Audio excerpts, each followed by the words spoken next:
வணக்கம். நவியா மார்க்கெட்ஸ் வழங்குகிற weekly tracker. தேதி பிப்ரவரி 8, 2010. 6ஆம் தேதி சனிக்கிழமை ஒரு ஸ்பெஷல் ட்ரேடிங் இருந்தது. அதோடு முடிந்த வாரம் எப்படி என்று பார்க்கலாம். நிப்டி 4757 முடிவுற்றது. நிப்டி ஃபியூச்சர்ஸ் 4749 முடிவுற்றது. இரண்டுக்கும் வேறுபாடு 8 புள்ளிகள் குறைவு. டிஸ்கவுண்டிலே நிப்டி ஃபியூச்சர்ஸ் முடிந்திருக்கிறது. ஃபாரின் இன்ஸ்டிடியூஷன் இன்வெஸ்டர்ஸ் கடந்த வாரத்திலே 2464 கோடிக்கு விற்றிருக்கிறார்கள். டொமஸ்டிக் இன்ஸ்டிடியூஷன் இன்வெஸ்டர்ஸ் 1685 கோடிக்கு வாங்கியிருக்கிறார்கள். நிப்டி இந்த வாரத்திற்கான சப்போர்ட் அண்ட் ரெசிஸ்டன்ஸ் 4757 ட்ரேட் ஆனது. அதனுடைய முதல் சப்போர்ட் 4680, அதிலிருந்தும் இறங்கினால் 4590.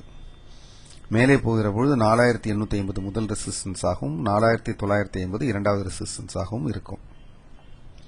இது நிப்டி சமீபத்தில் எப்படி இருக்கிறது என்பதை பற்றிய ஒரு சார்ட்.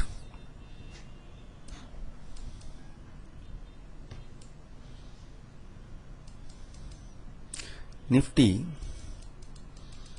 கடந்த 3 வாரங்களாக தொடர்ந்து வீக்லி க்ளோசிங் இறங்கிக் கொண்டே இருக்கிறது. கிட்டத்தட்ட அது 8% அதனுடைய 5310 என்கிற சமீபத்திய உச்சத்திலிருந்து இறங்கி இருக்கிறது. ஜனவரி 6, 2010 தான் அந்த 5310 என்கிற உயரம் வந்தது. கடைசியாக 4757 சென்ற சனிக்கிழமை முடிவுற்றது. 2.5%. அது வார முறையிலே பார்த்தால் இறக்கம். இப்போதைக்கு என்ன சொல்ல முடியும் என்று சொன்னால் இது பேரிஷாகத்தான் இருக்கிறது என்று சொல்லலாம். வரும் வாரங்களில் அதனுடைய சப்போர்ட் 4650, 4440 இருக்கலாம்.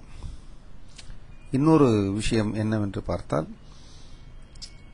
முற்காலத்தில் நடந்திருப்பதை திரும்பி பார்க்கிற போது எந்த ஒரு புல் மார்க்கெட்டிலும் 4 வாரங்களுக்கு மேல் தொடர்ச்சியாக இறங்கியதில்லை.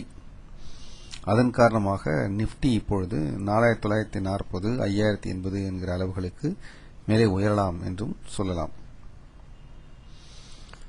ஒரு கால் அது 4750 தாண்ட முடியாமல் சிரமப்பட்டால் மேலே சொன்ன 4 வார கணக்கு ஒத்துவராமல் போகலாம். அப்பொழுது பங்குச்சந்தை இறங்குவதற்கான வாய்ப்புகள் இருக்கிறது.